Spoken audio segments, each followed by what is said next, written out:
everyone, this is Marika and I am here with another topic on communication and educational technology, that is individual and group. So in our previous sessions we have seen human relation, what is human relation in context of nursing, right?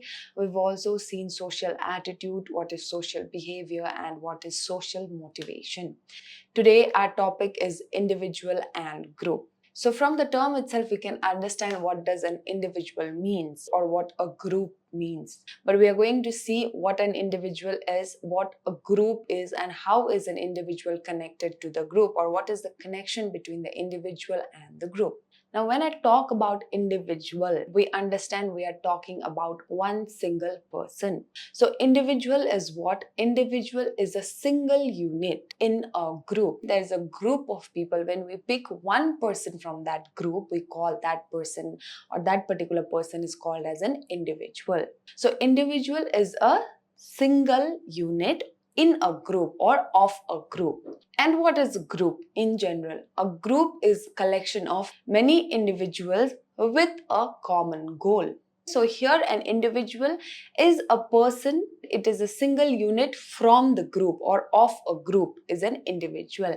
Now to form a group, many individuals come together and form a group. People from one particular group usually has a common goal or a common purpose. So from this only we can understand that individual and group are interconnected. When we talk about one individual, an individual is born in a family. And that particular individual is brought up by the family and other people. So the behavior of an individual, a particular child is born, a particular individual is born. So this particular individual will be brought up by a family, by his family and other people around. So the behavior of this particular individual, so we have seen earlier in our previous session where we discussed about social attitude and social behavior, that our behavior and our attitude is largely influenced by people we stay together with. Family plays a major role in influencing our behavior. So the individual's behavior is largely influenced by the family in which he is brought up. So every family has different values. We learn different things from different families. The way I have been brought up is not the same way my friend has been brought up. There is difference in each and every family. The values that we learn from every family is different. So the family plays a major factor in influencing the behavior of an individual. So let us see what is group. Okay, so as I've said earlier, group is collection of many different individuals. Individuals, when they come together, they form a group. Now, group is any collection of human beings. When human beings are found in numbers, they are referred to as group. Now, the term group has several meanings. Let us see one by one what are the criteria of a group. Now, the first one is when a number of people are sitting together or walking together, we can term them as group. As I said, the term group has several meanings. The first one is when we see a large number of people, when we see number of people walking together or sitting together, we refer them as group. We can refer them as a group of people. The next is the term group is also used for mere classification. When we want to classify something, we even use the term group at that particular time. When we are talking about people who share common characteristics, even if they do not share any kind of relationship with one another. So here we are referring people as a group to those people who have similar characteristics. Okay, or similar features, but they do not have any kind of relationship with one another. Because they share a similar characteristics or because they have similar characteristics, we are classifying them as a particular group or one particular group. Now, for example, we are taking classroom, we take a particular class, for example, group of first year B.sc student. First year B.sc student is a group of student. It consists of group of students. Now, these students, even if they do not share any kind of relation with one another, they are categorized as one group because they have similar characteristic or they have a similar feature with one another. They belong to a same class. Similarly, like that, even if people people do not share any kind of relationship, but if they are having a similar characteristic, to classify them just for a mere classification also the term group is used. Okay, so the third one is we use the term group for those people of an organization, of one particular organization with a definite structure, or people who have a sense of belonging to that particular group.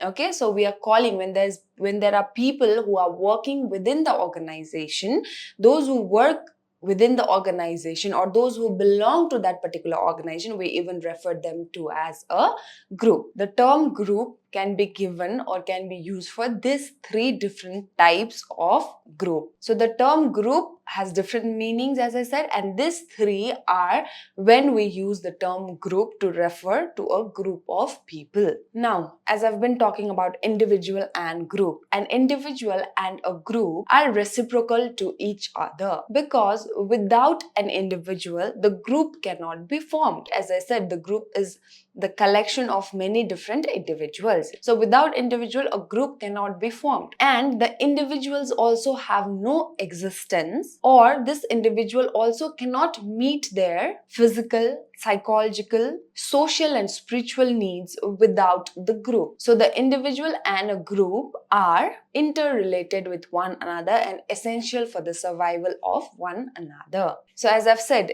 the individual needs for their existence, for them to have a fulfilled life, they need a group of people. And also to form the group, there are different individuals that are required. So they are interconnected and they require each other. In order to have a valuable and purposeful existence, the individual requires the group and the group requires the individual. Now let us see what are the characteristics of a group. We've seen what is an individual, we've seen what a group is. Now, what are the characteristics of a group? So there are different types of groups. There are different groups for each and everything. So let us see what are the characteristics of a particular group. Now, each group has a particular structure, their own structure. Every group is different from one another. The structure of the group differs from one group to another group. That is the first feature of a group. Now, a group must include at least two or more people. To call it as a group of people, it requires at least two or more than two people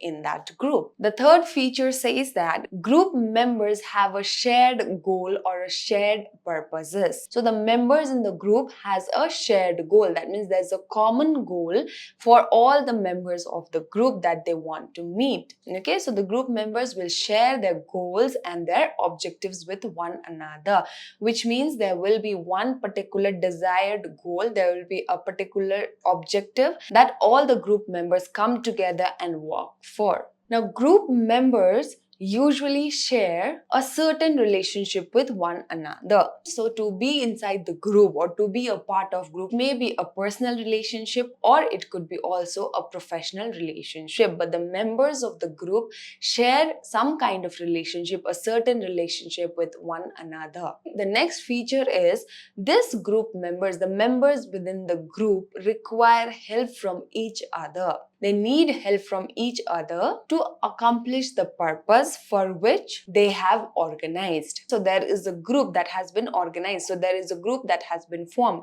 Now they have a certain common goal. For them to meet that common goal, they need to help one another. It requires them to be helpful to one another. And another feature is group members needs to interact with one another. Group members, they interact, they influence, they communicate with one another. When you are a part of group, you communicate with the people in the other group. You interact with them. And also, members in the group, the members within the group influence one another. The next feature is every group has its own rules and norms that the members are expected to follow.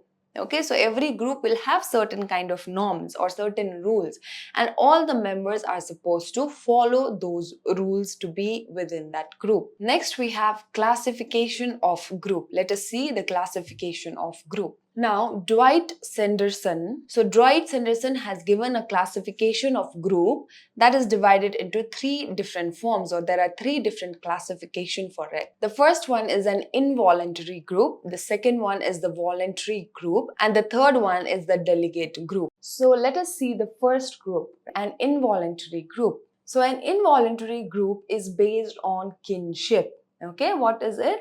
An involuntary group is a group that is based on kinship. So what does the term kinship means? Kinship means sharing origin, okay, or sharing a similar characteristic.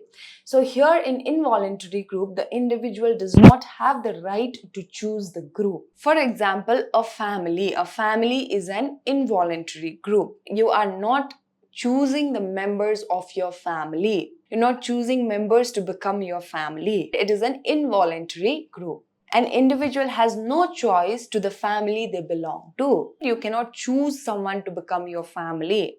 So that is called as involuntary group. It is usually based on kinship. That means sharing similar origin or sharing similar characteristic. Next one, we have voluntary group. Now from the term itself, you can understand what a voluntary group must be. Now an individual joins the voluntary group on his own will. Okay, the individual wants to join the group, they can go and join the group. It is voluntary. They join it on their own and they're also free. They also have the option to withdraw from the group anytime they want to. If they want to withdraw from the membership of the group, they can withdraw anytime. Now, voluntary group usually includes a group of people or number of people who come together in order to accomplish a certain task or to achieve a common given goal. So there is a goal given to you. In order to achieve that common given goal, you come together, you form a group. That is a voluntary group. You form on your own. You go and join the group on your own. You form the group, you join the group, you complete the task, and the members of the group segregate or they separate. Okay, for example, trade unions or environmental group, or a most common example I can give is when you are given task in a group. For example, if there's any kind of quiz competition arranged in a college. So this requires you to form a group. Different students from different classes and different sections will be selected. So you form a group for that particular task, for the quiz competition. A quiz competition is a task given to you. It requires students from different batches, students from 4 different batches. You go, you form the group from first year 1 student, second year 1 student, third year 1 student, and fourth year 1 student. So 4 students from each batch come together, they attend the quiz competition. That is the task given to them, a common goal that is there for them. And then once the task is done, they disperse from the group. Okay, that is voluntary group. So it is up to you to join the group and also withdraw from its membership. The third one we have is delegate group.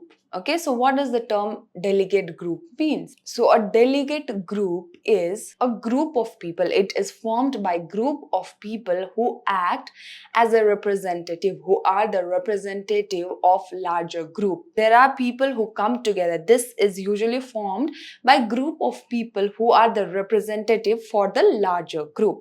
Now, this individual who formed the delegate group could be elected by the people, or they could be nominated by some power. So there are people, they are elected by the people and they represent large number of people.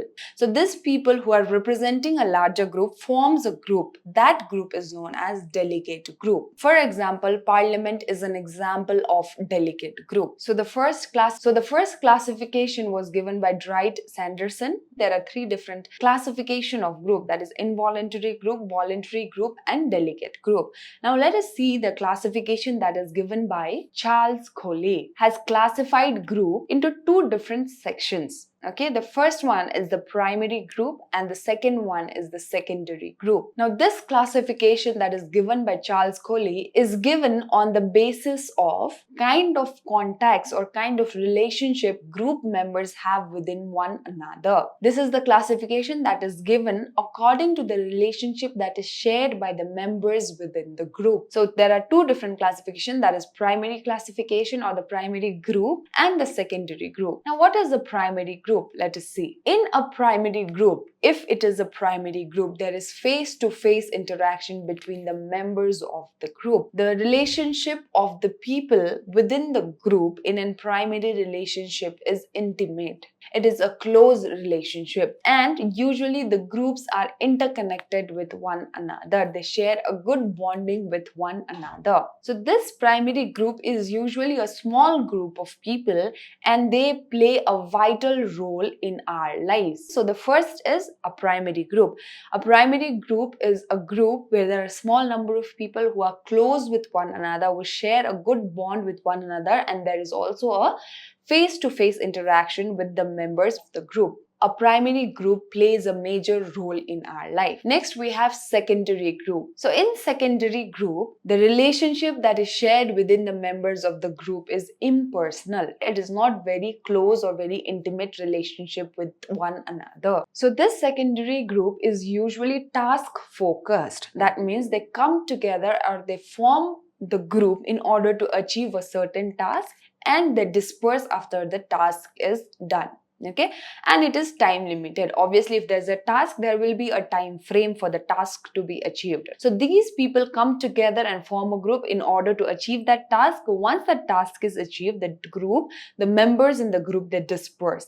That means it is also time limited. Let us now see what is a role of an individual in the group. So we've understood what an individual is, what a group is, what are the characteristics or feature of a group, and what are the classification of the group. So now let us see what is the role of an individual in a group. So there are various roles individual can play for the group. So the group is many individuals coming together. So what is the role of an individual? We will see that. First one is initiator. So what does the term initiator mean? Someone who initiates the task or someone who initiates the conversation. Someone who starts something is an initiator. So here, initiator as an individual, initiator is a person or someone from the group who suggests or proposes the goal to the group. So the initiator is a person who suggests a goal or who proposes the goal for the organization to the group. Now, it is not necessary for the group to only have one particular initiator.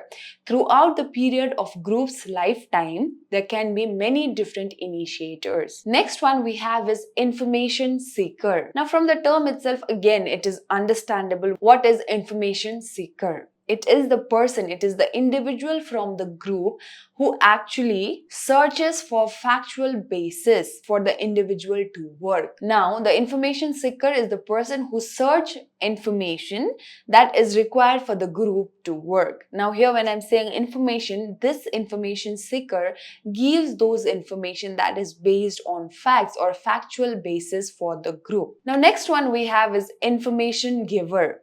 Who is the information giver? As an individual in a group, we can also be an information giver. A person who is there to give ideas or to share his opinion to the group is an information giver. Next, we have opinion seeker. Okay, a person, an individual can also act as an opinion seeker in the group. Now, this opinion giver is the person who shares their idea, believes or opinion about a particular topic. They also try to clarify the suggestion that is given by other members in the group. They give opinion about the topic that has been discussed, or they give opinion or ideas about a thing, about other members' suggestions. Next, we have elaborator. So again, from the term itself, we can understand what an elaborator is. An elaborator is a person who extends the meaning of certain things, who gives example of things that are talked about,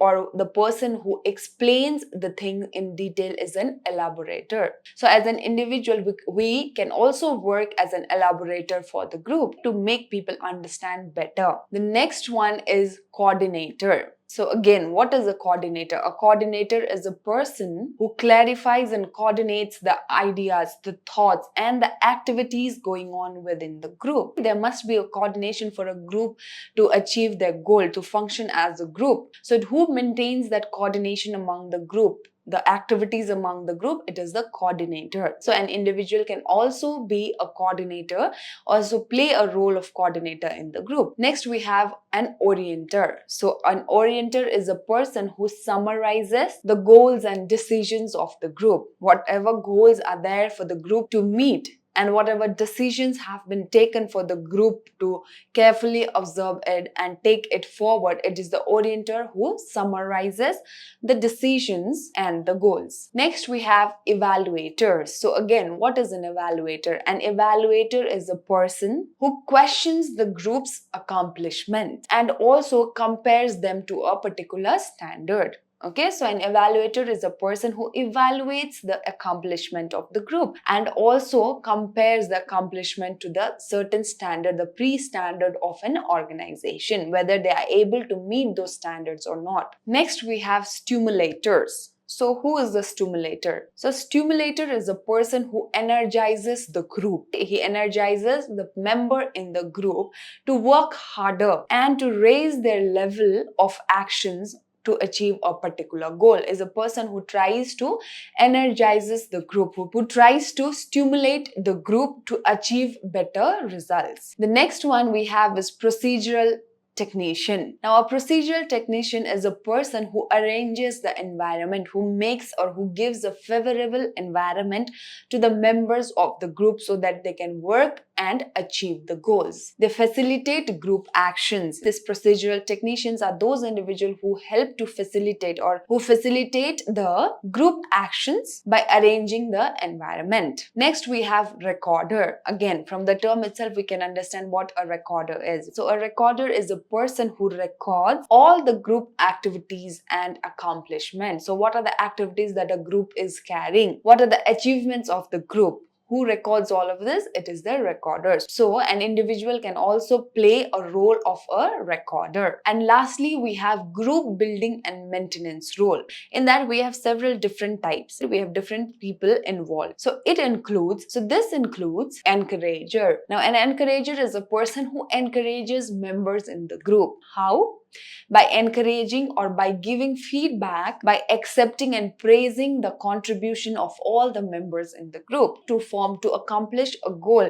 Every member have their contribution. So this encourager, the person who's acting as an encourager, they accept all the contribution, they praise the contribution of the people, the viewpoints and the ideas that people have put in together. Next, we have harmonizer. So who is the harmonizer? A harmonizer is a person who resolves any kind of conflict that happens within the member of the group. So there are many people in a group. So there are many members in the group. People may agree with one another or they may not agree with one another. There can be disagreements. There can be arguments within the members of the group. So a harmonizer is a person who is there to resolve all those kind of conflicts or any other kind of conflicts that happens within the members of the group. Next one, we have a facilitator. Now, a facilitator is a person who promotes open communication and facilitates the participation of all the members in the group process, and also provides the feedback to the group. So there is a group commentator. So who is a group commentator? Group commentator is a person who records the group process, and they also give a feedback to the members of the group. So there are 4 roles for group building and group maintenance. That is an encourager, a harmonizer, a group commentator, and a facilitator. So to conclude, today we have seen what is an individual and what is a group, how they are interrelated with one another, what are the characteristics and features of a group, what are the classifications of group, and we have seen what is the role of an individual in a group. I hope the class was helpful and I'll see you all in the next session. Thank you.